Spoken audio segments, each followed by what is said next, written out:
Have you ever wondered why two of Asia's biggest superpowers, India and China, did not have normal flight connections before October 2025? It's not a pandemic issue anymore. It's not logistics. It's politics, power, and pride. Because behind the empty air corridors between New Delhi and Beijing lies a deep story of border clashes, mistrust, and the fight for dominance in Asia's skies. So today, we're diving into the real story behind the India-China aviation freeze. A story that goes far beyond airlines and airports, into the heart of geopolitics, economics, and national identity. Stay tuned, because this one will surprise you. Part 1.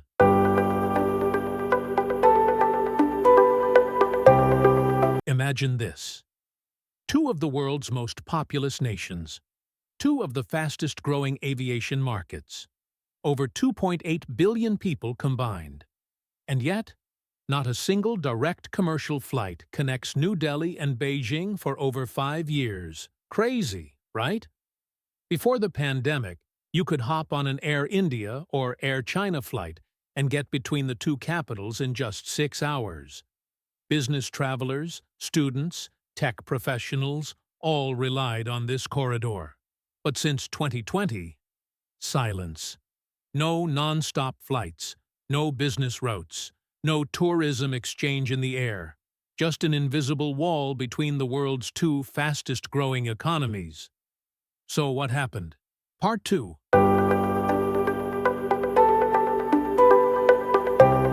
Let's rewind to 2020.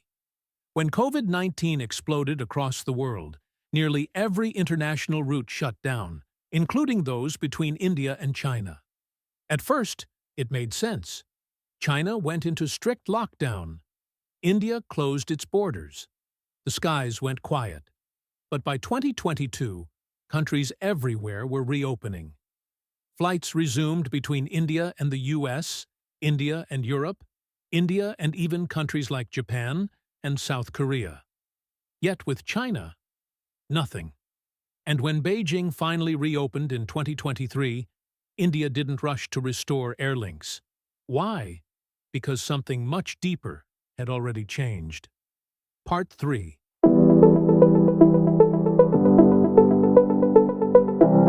In June 2020, a violent clash broke out between Indian and Chinese troops in the Galwan Valley, high in the Himalayas. The confrontation left 20 Indian soldiers and several Chinese soldiers dead, marking the bloodiest border incident between the two nations in decades. From that day, trust collapsed, diplomatic relations froze, military talks dragged on, and commercial cooperation, including aviation, became collateral damage. To this day, the Galwan incident remains a political wound both nations refuse to acknowledge fully. And while diplomats shake hands at summits, the skies tell the real truth. There's still no peace in the air. Part 4.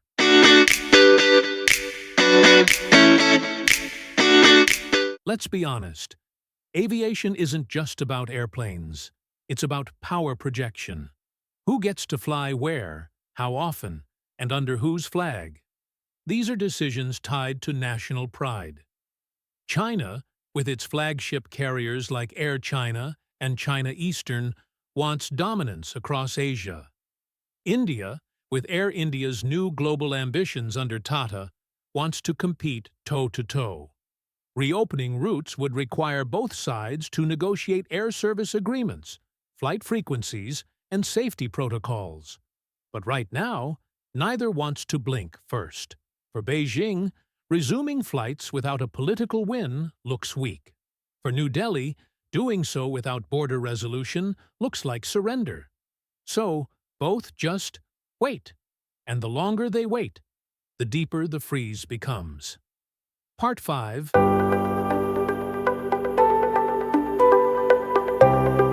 While governments play chess, real people are paying the price. Thousands of Indian medical students who studied in China are stuck taking expensive detours through Bangkok or Dubai just to return to their universities. Indian pharmaceutical traders, Chinese electronics importers, business delegations, all forced to take multi-stop connections that triple travel times and costs. Before the freeze, over 600,000 travelers moved annually between the two nations. Now, barely a fraction. The economic cost is huge, but the political message is even louder. Relations are not normal. Part 6.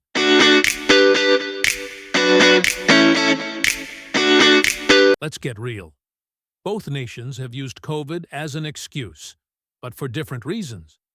China wanted to maintain control over inbound traffic long after most countries reopened, citing health security. India, meanwhile, has deliberately avoided restoring normalcy until there's political clarity on the border issue. It's not about safety anymore. It's about signaling. Aviation, once a bridge of diplomacy, has become a symbol of defiance. Part 7.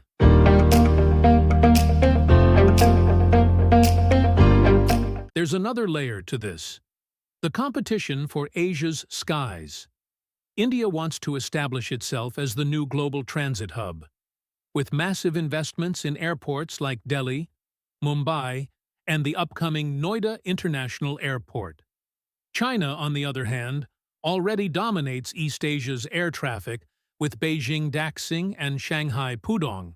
If India reopens flights, Chinese airlines would gain lucrative routes into South Asia.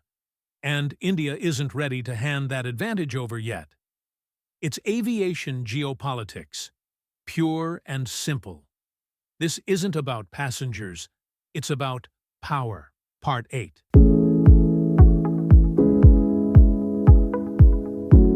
Even beyond the skies, things remain icy on the ground. India has restricted Chinese investment in telecom, tech, and infrastructure. Chinese firms have faced tougher visa approvals. In response, Beijing quietly limited Indian journalist visas and delayed clearances for Indian officials. So, even if airlines wanted to reopen, the bureaucratic red tape makes it nearly impossible. It's not just an aviation freeze, it's a full-blown diplomatic freeze in motion. Part 9.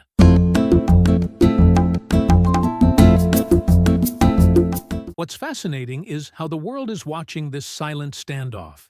ASEAN countries, Japan, South Korea, all are studying how India handles China. And many quietly agree. India is one of the few nations standing firm against Beijing's pressure. But it also comes at a cost. Lost tourism, lost trade, and lost regional connectivity. In the global aviation network, absence means influence lost, and every empty route between Delhi and Shanghai is one less bridge between 2 billion people. Part 10.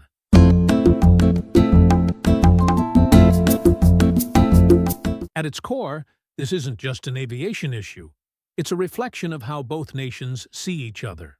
China views India as a strategic rival rising too fast. India sees China as a powerful but untrustworthy neighbor. So instead of shaking hands, both tighten their fists, even in the air. It's symbolic.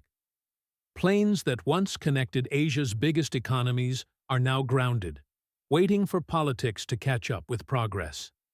Part 11.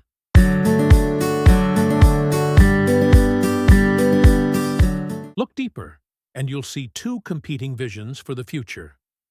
China envisions a world where its Belt and Road Initiative controls trade, logistics, and aviation routes. India envisions a free, multipolar Asia, where countries can choose their own partners. The frozen airspace between them is just one front in that larger ideological clash. Who will win this silent war of influence? Only time will tell. Part 12.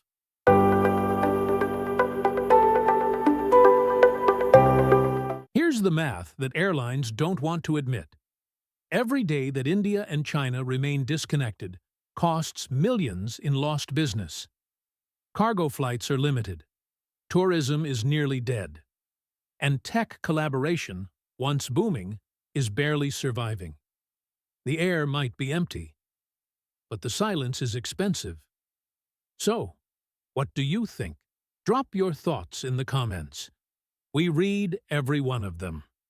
And if you love uncovering the hidden stories behind aviation and global power, don't forget to subscribe, like, and share this video.